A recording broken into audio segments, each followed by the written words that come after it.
Jadi Islam itu ada namanya rahmatan lil alamin. Wa ma arsalnaka illa rahmatan lil alamin. Nah, maksudnya apa? Tugas kamu itu membuat semua dunia ini tersenyum bahagia. Bukan membuat hanya umat Islam saja yang tersenyum bahagia, tapi semua penganut agama apapun bahagia. Sama dengan prinsip orang Buddha, sapi santa membantu sekitar. Semoga semua makhluk berbahagia. Jadi sebetulnya semua agama itu misinya sama, yaitu menyebar kerukunan antar umat beragama. Antar dia ke makamnya Pak Kiai. Jangan lupa klik tombol subscribe dan bagikan videonya agar bila mana ada video baru akan ternotif. 1 subscriber sangat berarti. Terima kasih.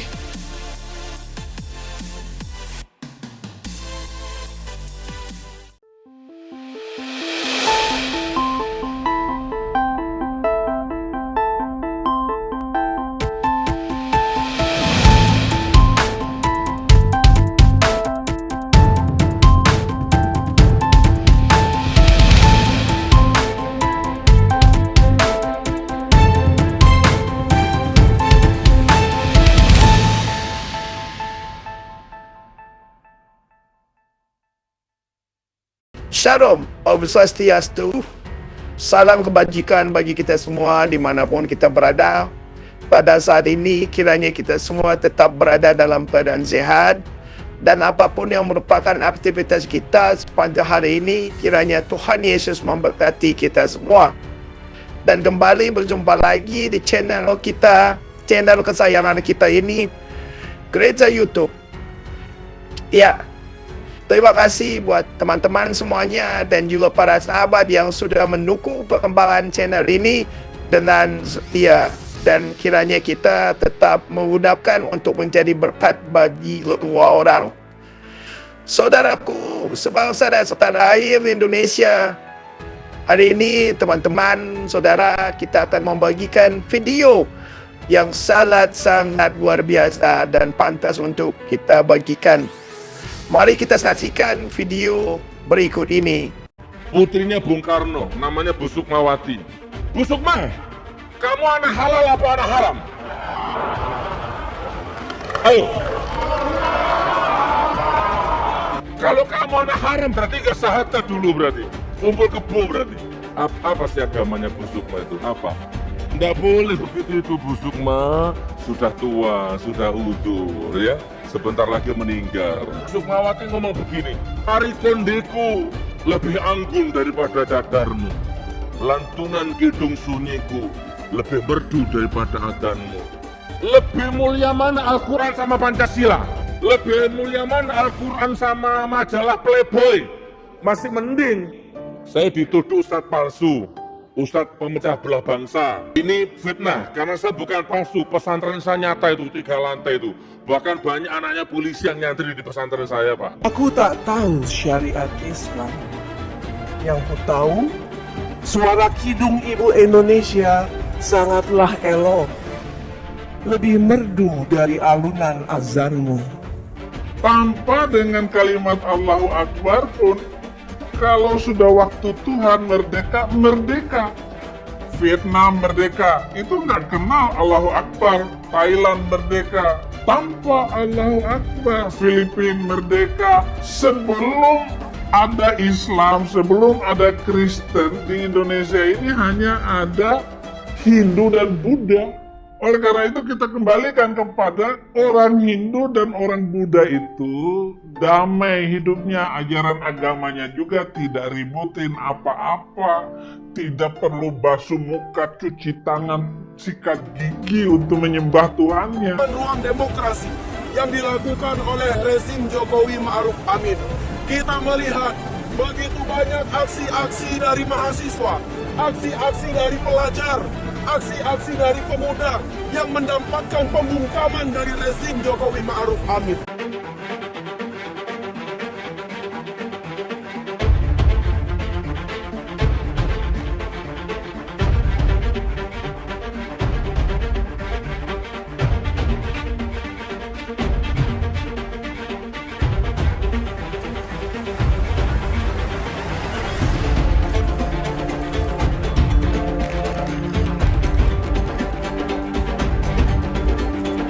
Mengapa Sultan Samad kok bebas dihukum? Itu tadi, karena mereka merasa mayoritas. Bang, kok sekarang banyak TNI yang kabur? Bang, kok banyak purnawirawan yang kabur? Itu tadi, kenapa? Karena tidak memahami apa itu Pancasila. Itu kemarin jenderal satu itu, waduh, bukan jenderal itu. Lebih mulia kopral dari jenderal.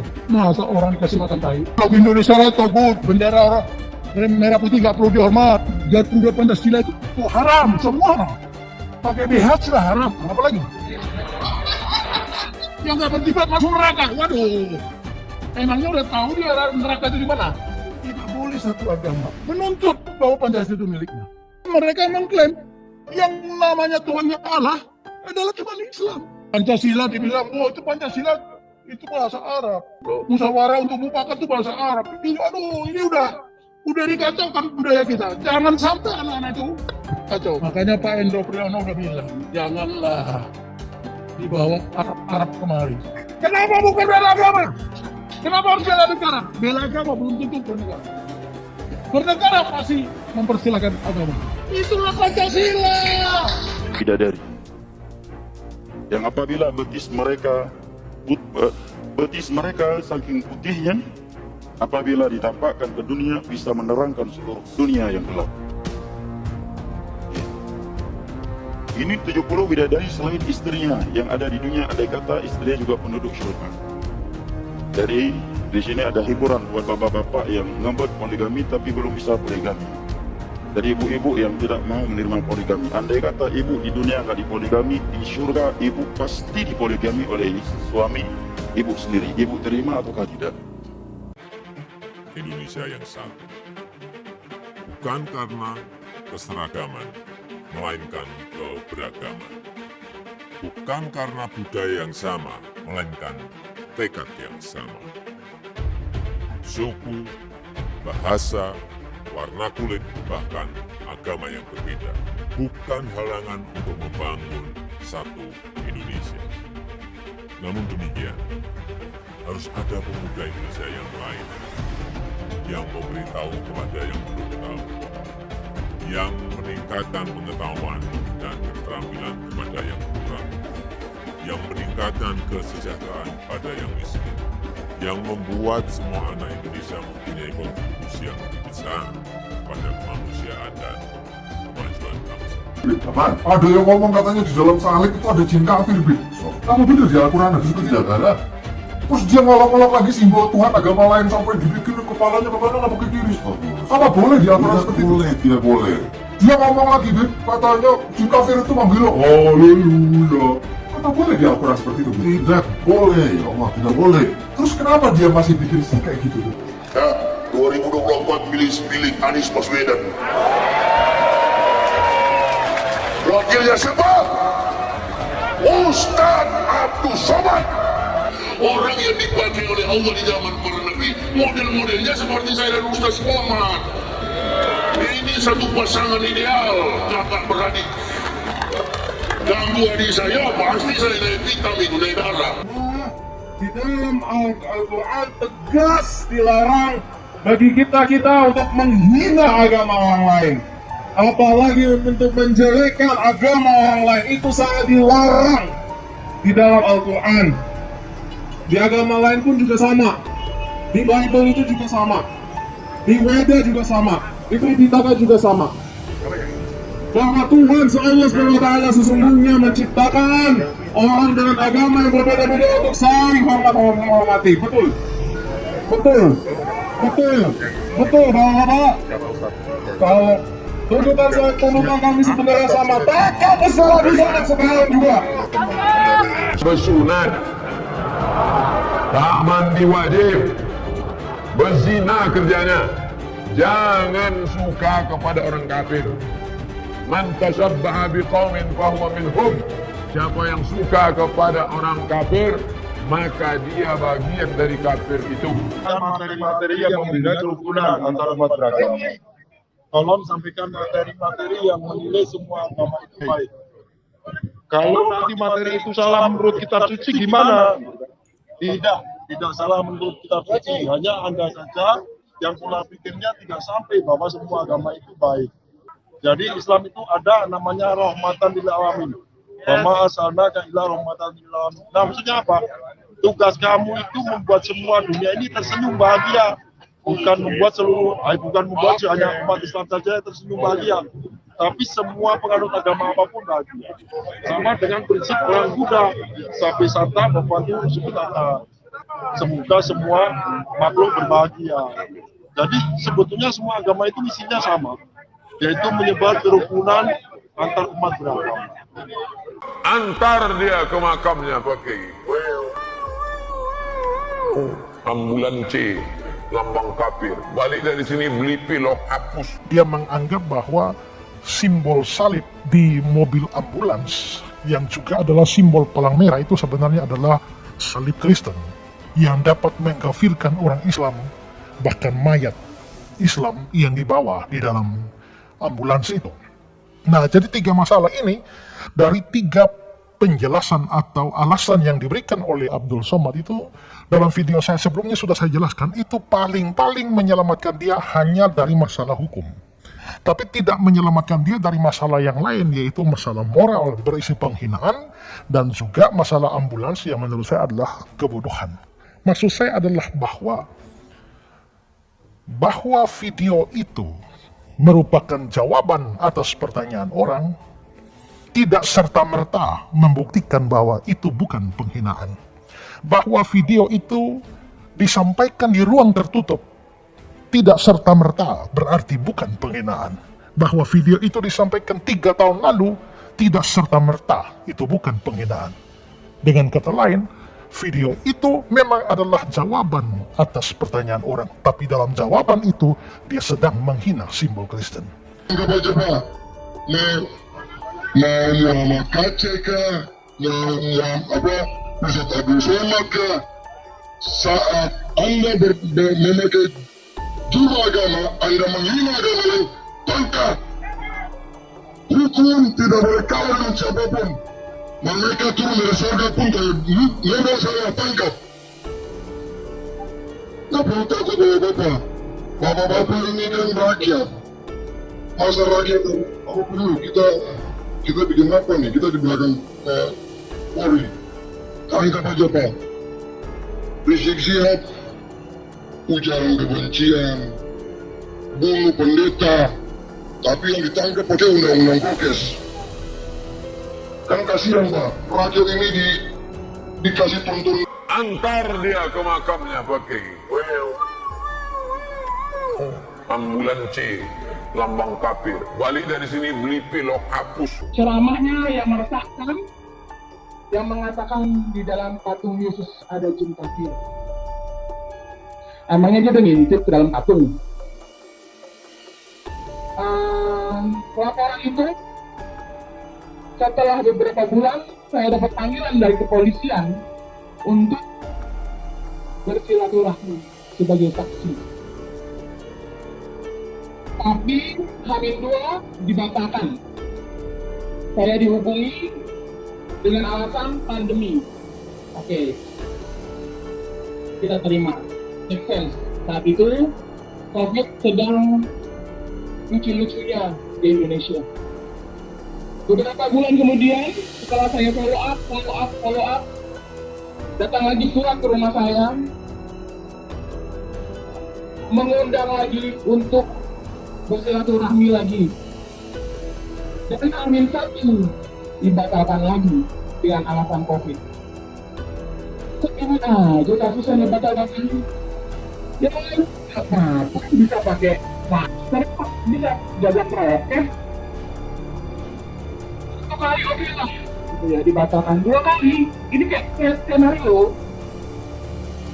Skenario apa ini ya? Ini Pak, saya resah ya Pak. Saya mesti dari saya resah. Begitu banyaknya ulama-ulama yang mengajarkan, memberikan ceramahnya ini tidak pada tempatnya, tidak jelas.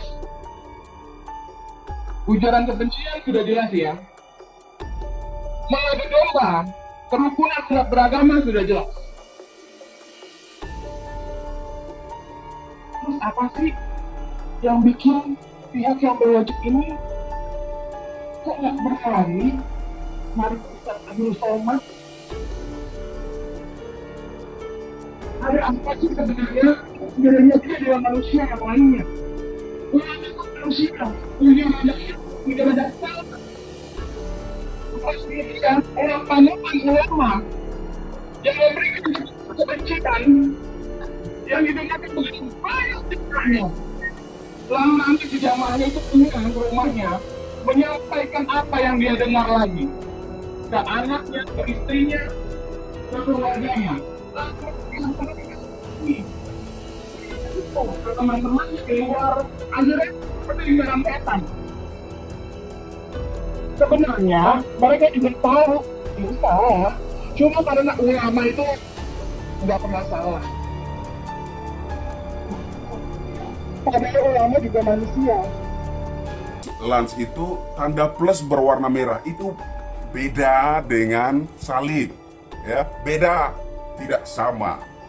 Nah kalau Ustadz mengharamkan tanda plus itu yang berwarna merah, ya kalau semua yang bertanda plus itu dianggap lambang kafir, Ustadz seorang guru, saya mau tanyakan kepada Ustadz ini yang terakhir, bagaimana cara Ustadz menggantikan lambang tanda tambah atau tanda plus? Bagaimana cara Ustadz menulis 1 tambah 1 sementara tanda tambah itu haram? Karena itu lambang kafir, kata Ustadz. Jangan semuanya itu dikafir-kafirkan gitu loh. Saya nggak marah. Saya cuma protes kepada Ustadz. Kebetulan saya juga sangat mengidolakan Ustadz Abdul Somad ini. Cuma saya sangat menyayangkan memasuki tahun politik yang memanas tahun 2014 hingga saat ini Ustadz semakin kesininya semakin rasis. Itu yang saya nggak suka.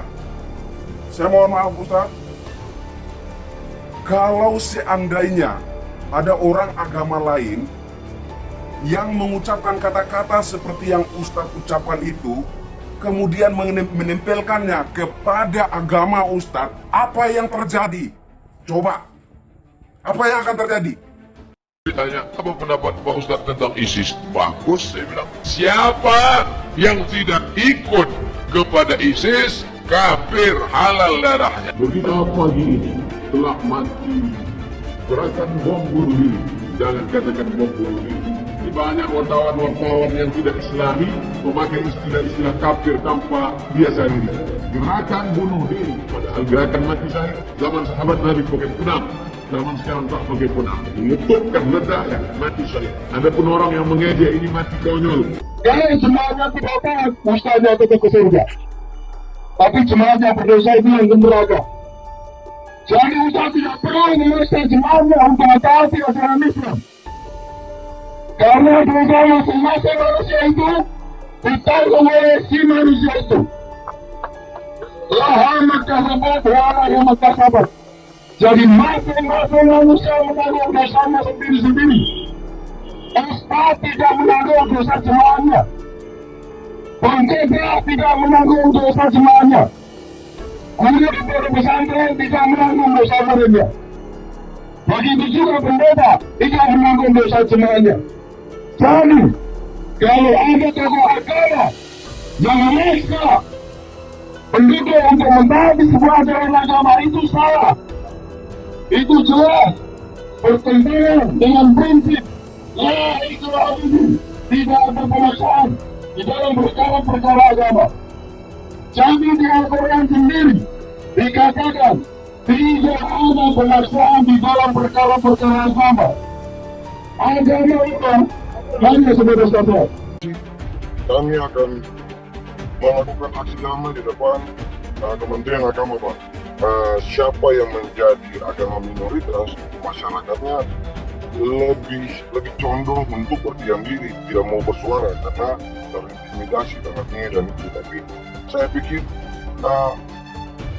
pola seperti itu kita mau sampai kapan, Pak? Kita terintimidasi, kita diam, kita nggak mau bersuara, nggak bisa, Pak. Dikasih Ustadz Abdul Somad soal jin kafir. Kasus itu sudah lama, sudah kasus 3 tahun yang lalu. Jadi, kenapa yang dituntut lagi sekarang? Perbuatan pidana yang ancaman hukum pidananya itu di atas 3 tahun, di atas 3 tahun. Makanya batas waktu penuntutannya itu adalah 12 tahun. Jadi kalau dikaitkan dengan masalah adul somad itu menghina agama yang lain, termasuk menurut agama, ini ancamannya 4 tahun. Berarti lebih dari 3 tahun. Berarti perbuatannya itu, batas waktu penuntutannya itu adalah 12 tahun. Berarti masih ada batas waktu kepolisian menyidiknya itu 9 tahun lagi. Kan di tas B itu ada tuyul, kuntilanak atau genderuwo. Marah nggak kau? Tangkap, habisi, penjarakan. Ulama dikeroyok, ulama dihabisi, difitnah. Susah ya emang kau jadi kadrun. Hidupnya cuma di kampung situ doang, plus gede di WhatsApp grup. Dia nggak lihat berita dunia sekarang lagi kayak gimana. Terus apa kabarnya dengan DKI Jakarta? Yang se-Jakarta doangan ruginya 40 triliun. Kebanyakan proyek bongkar pasang, kebanyakan staf TUGP, ya kan? Bisa lo ngomong soal itu. Duit udah habis, minjem lagi sama negara, ujung-ujungannya bikin monumen lah. Nggak jelas. Bagi sembako buat masyarakatnya, nggak dijalanin. Minjem duit lagi kirain buat itu, enggak juga. Buat proyek bongkar pasang lagi, entah juga tuh proyek monumen dicabut, dibongkar lagi. Kau ke neraka, gak ada urusan. Kepenuhan Roh Kudus, Roh Kudus. Lapor lagi Roh Kudus, lapor ya Allah dibilang Roh Kudus, lapor. Dongeng tambah tahyul sama dengan omong kosong. Makanya situ judulnya Matius, Markus, Lukas, Stefanus, Tetanus, Seperitus, Capticus. Ahok itu berhasil berbeda. Enggak, dia tanya, karena sesama setan, kita harus saling membuat. Setan. Karena di salib itu ada jin kafir. Karena di salib itu ada jin kafir. Karena di salib itu ada jin kafir. Haleluya. Kepalanya ke kiri atau ke kanan? Matius, Markus, Lukas, Stefanus, Tetanus, Seperitus, Capticus. Juru bicaranya adalah seorang Muslim, tapi meneriakan satu suara, tangkap Ustadz Abdul Somad. Wow. Saya waktu lihat video ini viral di media sosial, saya terkaget-kaget. Saya bilang wow. Justru orang Islam sendiri kelihatannya mulai muak dengan Ustadz Abdul Somad ini karena dianggap tidak membawa persatuan bagi Indonesia melalui ceramah-ceramahnya. Makanya umat Islam tertentu sendiri pun mulai muak dan melakukan demo besar-besaran. Demo mereka minta supaya Ustadz Abdul Somad ditangkap. Saya jujur saya kaget loh. Kelompok-kelompok yang cinta tanah air, cinta persatuan dan kesatuan, yang mungkin sudah pernah melaporkan Ustadz Abdul Somad karena penistaan yang dia lakukan, penodaan agama yang dia lakukan. Terutama ketika beberapa waktu yang lalu, saudara masih ingat ketika viral video Abdul Somad mengatakan ada jin kafir di salib, tapi tidak ada hasil, tidak ada yang menangkap Somad sampai hari ini. Walaupun saya yakin laporannya sudah ada. Abdul Somad menghina salib, sudah dilaporkan belum tangkap. Kita tidak usah benci. Nanti setannya yang senang. Justru Tuhan tidak bertindak apa-apa. Mau lihat Tuhan bertindak? Serahkan betul-betul pembalasan itu hak Tuhan. Saya pribadi melihat demo tadi. Saya kok melihat kok ada tanda-tanda ya. Tuhan akan membalas. Walaupun kita tidak ngotot untuk itu. Ya, Anda lihat Yahya Waloni. Laporan-laporan orang Kristen tidak pernah ada yang berhasil akhirnya Yahya ditangkap. Tidak. Dari komunitas pluralisme cinta Indonesia, cinta NKRI atau apa itu namanya, pokoknya ada pluralismenya. Itu baru berhasil. Sekarang orang menghina salib, belum ditangkap. Sekarang mulai ada demo nih. Dan Anda lihat video tadi yang demo lagi orang Islam juga di dalam. Ya. Kalau saudara nonton juga di video itu, saya juga bingung. Mereka bilang bebaskan Muhammad KC, tapi tangkap dan adili Abdul Somad. Saya tidak ngerti kalau kasusnya Pak Kece kan, kita sudah serahkan saja, berdoa dan serahkan proses hukumnya seperti apa. Apakah benar beliau bersalah atau tidak, kita berdoa. Ya, kalau selama ini kita bersuara karena ketidakadilan yang kita lihat, di mana Pak Kece dianiaya dalam sel, itu yang kita berteriak. Kita lihat ada hasil, kita berteriak, betul, Napoleon Bonaparte ditangkap. Teman-teman, Nyai itu diteror, ditakut-takuti, diancam-ancam, Nyai emang nggak takut. Ya, kepada pendukung Yahya Waloni yang keberatan. Ustadz kaleng-kalengnya Nyai sentil, katanya bela ulama. Tapi kok mulutnya, mohon maaf ya, kalau mengata-ngatanya itu lonte lah, dajal perempuan lah, iblis betina lah. Jadi kalau ada orang yang percaya dan berguru sama si Yahya Waloni, ya nasibnya mulutnya sama dengan si Yahya Waloni, secungkring-cungkring jidat hitam. Kenapa?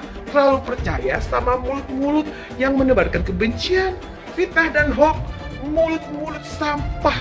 Mulut-mulut sampah inilah yang menistakan agama Islam yang sebenar-benar. Nanti begitu kita lawan, ya, ketakutan, kabur, bilang mengkriminalisasi ulama. Ulama yang mana? Jadi kepada... Coba, dia ngelaporin orang lain nggak berani, yang menista Yesus dia nggak berani, begitu ada orang berani ngelawan PGI sama dia dihajar. Kan bangsat biadab ini PGI ini kan. Bangsat biadab. Itu kan persis dengan teman-teman kita YouTubers kan. Kejang-kejang Yesus dihujat, dimaki, hina-hina, mereka diem aja. Ya kan, nah, ketika jagoannya kita kritik, kejang-kejang semua di YouTube saya. Ya kan, sama dengan jemaatnya pendeta 15 miliar itu, jam tangan 15 miliar. Ya, Yesus dihujat, kamu diam aja. Ya, kenapa makin tambun menawan. Ya kan. Nah, begitu pendetanya kita hantam, jemaatnya kejang-kejang semua. Bagaimana? Kenapa PG bisa diam? Anak buahnya sendiri dilaporin, diintimidasi. Ya, tetapi gilirannya kita nih dihantam, kalian diam aja. Nggak ada pembelaan sedikit pun apapun. Ya kan? Nah, saya kok berpikir ya, ini diduga 95%. Ya mungkin 99%. Kemarin sudah mualaf. Hati-hati Anda yang ada di anggota PGI, saran saya gereja-gereja under PGI sebaiknya Anda keluar. Gabunglah sama yang lain ya, sama MUKI kayak, sama PGLII kayak, sama PGPI kayak. Tapi pokoknya jangan sama PGI lagi, karena cinta akan uang. Bukan masalah mereka percaya Muhammad, ya. Kita sudah sama-sama tahu Muhammad cabul. Tetapi masalahnya adalah uang. Ya, di OT-nya saja kepada Sandi Uno kok banyak yang aneh nih PGI ini. Ya kan? Bukan cuma pecat Komar, bubarkan itu PGI. Kalau kalau Santo Gus Dur mengusulkan MUI dibubarkan, maka Nabi ke-26 bersabda, bubarkan PGI. Oh, ya, Santo Gus Dur sudah bersabda bubarkan MUI. Nabi ke-26 bersabda bubarkan PGI. Ya kan, Santo Gus Dur lawannya MUI, kalau Nabi ke-26 PGI bubarkan. Itu yang benar, bukan diganti, bubarkan. Ada gunanya, coba gunanya apa? Siapa yang mendapatkan manfaat dari PGI? Nggak ada, cuma pengurusnya doang. Apakah orang Kristen mendapatkan manfaat dari PGI? Nggak ada. Apakah suara orang Kristen didengar oleh pemerintah melalui PGI? Tidak. Justru malah PGI menguatkan semua kebijakan-kebijakannya MUI. Siapa yang jadi korban? Yang paling kelihatan Muhammad KC sekarang.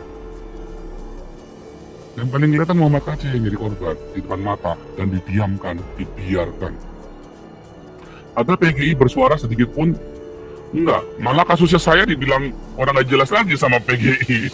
Ya kan, sama dia dibilang anak iblis. Nah, dia bapaknya, saya anaknya, nah, dia bapaknya. Yang menyarankan Anda gereja-gereja yang masih sadar, yang masih waras, ya, keluar dari PGI. Nah, MUI-nya, ya, sekarang PGI-nya takut sama MUI atau dibeli. Ketika MUI berani teriak dengan lantang, tangkap si Paul, ya, bahkan si wakil presiden Republik Indonesia menginginkan kepala saya, PGI-nya malah ikut sumpah serapah ke saya. Kenapa dia ikut sumpah serapah? Karena dia takut. Kita percaya salib itu lambang mulia, bukan jin. Ada yang ngomong katanya di dalam salib itu ada jin kafir, Apa benar di Al-Quran ada? Tidak ada. Terus dia ngolok-ngolok lagi simbol Tuhan agama lain sampai dibikin kepalanya ke kanan apa ke kiri. Apa boleh dia seperti itu? Tidak boleh. Dia ngomong lagi, katanya di kafir itu manggil haleluya. Apa boleh dia Al-Quran seperti itu? Tidak boleh, ya Allah, tidak boleh. Terus kenapa dia masih bikin kayak gitu? Saya minta kepada ustadz-ustadz seperti Abdul Somad, tolong hentikan membuat fatwa-fatwa seperti fatwa dia tentang jihad. Mohon hentikan ini karena Islam tidak mengajarkan seperti itu. Anda kalau memang betul-betul menjadi ustadz, ajarkan kesejukan kepada umat. Jangan giring umat kepada aksi-aksi untuk melakukan kekerasan atas nama agama. Apapun ajaran Anda, apapun tafsir yang Anda pegang, tolong jangan giring kami kepada arah kebencian, caci maki, kekerasan yang justru ingin memberikan kebinasaan-kebinasaan kepada orang lain. Saya minta hentikan semua ini sebelum Anda sendiri kemudian menyesal karena Islam ini akan terpuruk karena fatwa-fatwa yang Anda keluarkan itu. Betul-betul ini akan menggiring umat kepada arah perpecahan dan pertikaian. Jangan kemudian atas nama tafsir-tafsir Anda sendiri, kemudian Anda memberikan anjuran-anjuran dan memberi penegas, legalisir terhadap umat untuk melakukan aksi-aksi. Mohon hentikan itu. Kalau Anda memang mengaku sebagai seorang pendakwah Islam. Membuka mata kita semua ya bahwa ternyata kelompok-kelompok ini yang notabene justru mentogutkan negara ini, mengharamkan Pancasila, ternyata mereka ini justru bekerja dari negara ini. Tapi inilah peringatan buat kita semua bahwa profiling saja tidak cukup untuk melakukan rekrutmen terhadap badan usaha atau lembaga milik negara ini. Perlu assessment yang lebih dalam kepada mereka yang ingin direkrut menjadi karyawan baru. Bahkan saya mengusulkan ini teguran juga dari seluruh anak bangsa ini ya kepada Kementerian BUMN untuk melakukan assessment terhadap semua karyawan yang ada di kementerian, lembaga atau badan usaha milik negara. Coba bayangkan, ini baru satu saja dengan alat bukti yang berupa belasan pucuk senjata. Coba bayangkan kalau mereka ini punya jaringan yang sangat kuat dan kalau mereka ini menguasai berbagai badan usaha milik negara yang bergerak di sektor penerbangan, apalagi ini perkereta apian, dan tolong dicatat, tersangka DE ini bekerja di bagian langsir, coba bayangin. Artinya bisa saja mereka melakukan sabotase atau teror di lingkungan pekerjaannya. Soal pengembangan hal-hal yang lain, siapa penjualnya, siapa yang menyediakan senjatanya, pendanaannya siapa, ini pasti sedang dalam pendalaman. Makanya Densus 88 yang saya tahu hari ini bekerja sama dengan Polda Metro Jaya untuk melakukan pengembangan karena nantinya akan ada pidana umum dan ada pidana teror. Kalau ada kelompok pemasok, misalnya ada orang-orang yang menjual tapi punya ideologi teror yang sama, pasti akan diseret dengan undang-undang teror. Kalau melihat pola kerjanya tersangka DE ini, dia memang bergerak di media sosial. Interogasi yang dilakukan oleh pihak Densus, saya dapat bocoran dari teman-teman dari Densus bahwa dia ini memang berniat melakukan amalia sendiri, mengumpulkan senjata sendiri, dan dia sudah siap. Tujuan dia ini adalah berangkat ke Suriah, tapi dia memahami berbagai hambatan untuk berangkat ke Suriah, sehingga akhirnya opsi B, opsi C yang dia lakukan, menyerbu markas Brimob atau markas TNI untuk masuk surga secara otomatis dengan melakukan penyerangan terhadap kantor-kantor polisi dan TNI yang dianggap simbol togutnya Indonesia. Nah ini adalah pola lain bagaimana orang yang sudah terpapar ideologi dengan pola-pola pembodohan-pembodohan yang menggunakan ajaran-ajaran agama. Berbagai ideologi kekerasan ini menunggangi agama supaya kejahatannya terlihat terhormat. Dia betul-betul berusaha menjadi ideolog dan berusaha untuk mempengaruhi orang lewat media sosial dengan cara menunjukkan militansinya melalui senjata-senjata yang dia punya. Ini ada satu dari sekian ribu karyawan yang menurut saya kita tidak boleh diam. Kalau hanya sebatas profiling saja, saya kira tidak cukup. Harus betul-betul dilakukan assessment secara mendalam terhadap pemahaman ideologi terhadap setiap orang yang ingin bekerja di lembaga-lembaga atau badan usaha milik negara. Kita tidak boleh terlalu menyimplifikasi persoalan ini. Nanti betul-betul lembaga negara ini justru diisi oleh orang-orang yang punya niatan jahat terhadap negara ini sendiri. Densus punya alat itu dan dipakai oleh Akademi Kepolisian di Semarang. Tapi ya selama ini yang saya tahu memang Densus tidak pernah dilibatkan di dalam rekrutmen terhadap karyawan-karyawan BUMN selama ini. Kini jumpa lagi dengan saya di channel media YouTube. Sebelum kita membahas tentang penutupan atau penyingkiran gereja, terima kasih banyak buat kalian yang sudah suka like dan subscribe di channel ini. Menurut kalian kenapa ada keinginan untuk penutupan dan mengganggu rumah ibadah agama Kristen? Terutama apa alasannya? Apakah penceramah-penceramah seperti Abdul Somad menjadi mayoritas untuk melarang umat minoritas untuk beribadah dan melarang untuk mendirikan rumah ibadah seperti gereja? Apakah benar begitu mereka bisa dapat tiket untuk masuk surga? Tuliskan pandanganmu. Tuliskan pendapatan. Baru-baru ini terjadi lagi, ya kan? Penyegelan gereja. Publik pun langsung bersuara lantang. Cuma di Indonesia gereja disegel. Tempat nafsiat tidak disegel. Diketahui bahwa gereja tersebut disegel dan tidak boleh digunakan lantaran tidak memiliki surat izin dari RT dan RW maupun yang dibilang dengan SKB 2 Menteri. Itu ya. Apalagi berperan RT dan RW setempat. Menurut publik, Presiden Jokowi sudah menyampaikan jika hak beribadah umat beragama dilindungi oleh konstitusi. Jadi sampai konstitusi itu kalah, dibilang Pak Presiden. Dengan Pak RT dan Pak RW ini, lebih lanjut publik mengatakan bahwa kebiadaban penyegelan rumah ibadah ini harus diartikan sekarang juga.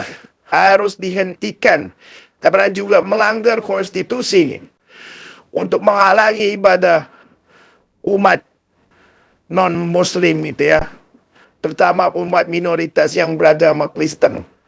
Kalau izin belum lengkap, bantu lengkapi izinnya, bukan marah di situ. Kepala daerah seharusnya menegakkan konstitusi dan menjamin kebebasan bagi warga. Ini malah ada pemimpin daerah yang melakukan penolakan terhadap gereja. Ini bertentangan dengan konstitusi dan melukai semangat beragama dalam kehidupan bersama di media yang beratar ini gitu ya. Ini pada jelas dalam SKB 2 Menteri bab 1 pasal 3. Orang Kristen yang mau bikin rumah doa di rumah atau di ruko tidak perlu meminta izin pembubaran. Malah ini izin pembubaran selalu menggunakan alasan izin. Saya pikir tidak usahlah menggunakan alasan yang tidak masuk akal karena ada puluhan ribu musola juga di Jawa Barat dibangun tanpa menggunakan izin. Bagaimana di seluruh Indonesia mungkin ada ratusan ribu hingga jutaan masjid di Indonesia tidak memiliki izin. Jadi jelas kalau kita bandingkan dengan syarat izin, terjadi ketidakadilan, saudara, antara umat minoritas dan umat mayoritas. Seperti yang kita ketahui bahwa sekali musola yang tidak mempunyai izin, umat mayoritas bisa membangun rumah tanpa izin. Ini berbanding terbalik, saudara. Ya, berbanding terbalik dengan umat minoritas bahwa ini sungguh-sungguh tidak adil. Ya, apalagi tempat doa aja susahnya minta ampun untuk izin. Itu harus memerlukan izin membangun rumah ibadah. Meminta izin pasti dipersulit. Sulitnya itu apa? Berbelit-belit. Dalam SKB 2 Menteri bab 1 pasal 3 di sana disebutkan bahwa rumah-rumah doa seperti rumah atau ruko tidak perlu meminta izin. Jadi jika umatnya orang kita gitu ya, seperti orang Kristen, khususnya yang mau bikin rumah doa di rumah atau di ruko tidak perlu meminta izin. Apa yang dilakukan oleh Gibran sudah betul pada pasal 13 dan pasal 14 peraturan bersama Menteri Agama dan Menteri Luar Negeri BBM BBM nomor 9 dan 8 tahun 2006. Ia menyebutkan itu saat penutupan gereja ibadah. Jadi itu sudah diamanatkan kepada kepala daerah untuk memberikan izin sementara sebagai bentuk fasilitas negara dalam mencairkan solusi pendirian rumah ibadah. Jadi di sini pemerintah harus membantu dan memfasilitasi dalam mencari solusi pendirian rumah ibadah. Masyarakat harus dididik ini ya, untuk saling menghargai hak beribadah masing-masing. Umat pemindahan terhadap hak pribadi umat Kristen sudah berlangsung terlalu lama, saudara. Dan sudah saatnya untuk dihentikan. Pemerintah pusat harus bertindak cepat sebelum semuanya terlambat. Para pemuka agama harus sadar bahwa menolak pembangunan gereja bukan saja bertentangan dengan konstitusi, tapi bertentangan dengan ajaran agama. Seharusnya menetapkan itu. Itu sendiri apakah penceramah itu percaya bahwa melarang dan menghambat orang untuk beribadah, bahkan mereka bisa masuk surga. Itu kata-kata konyol, saudara.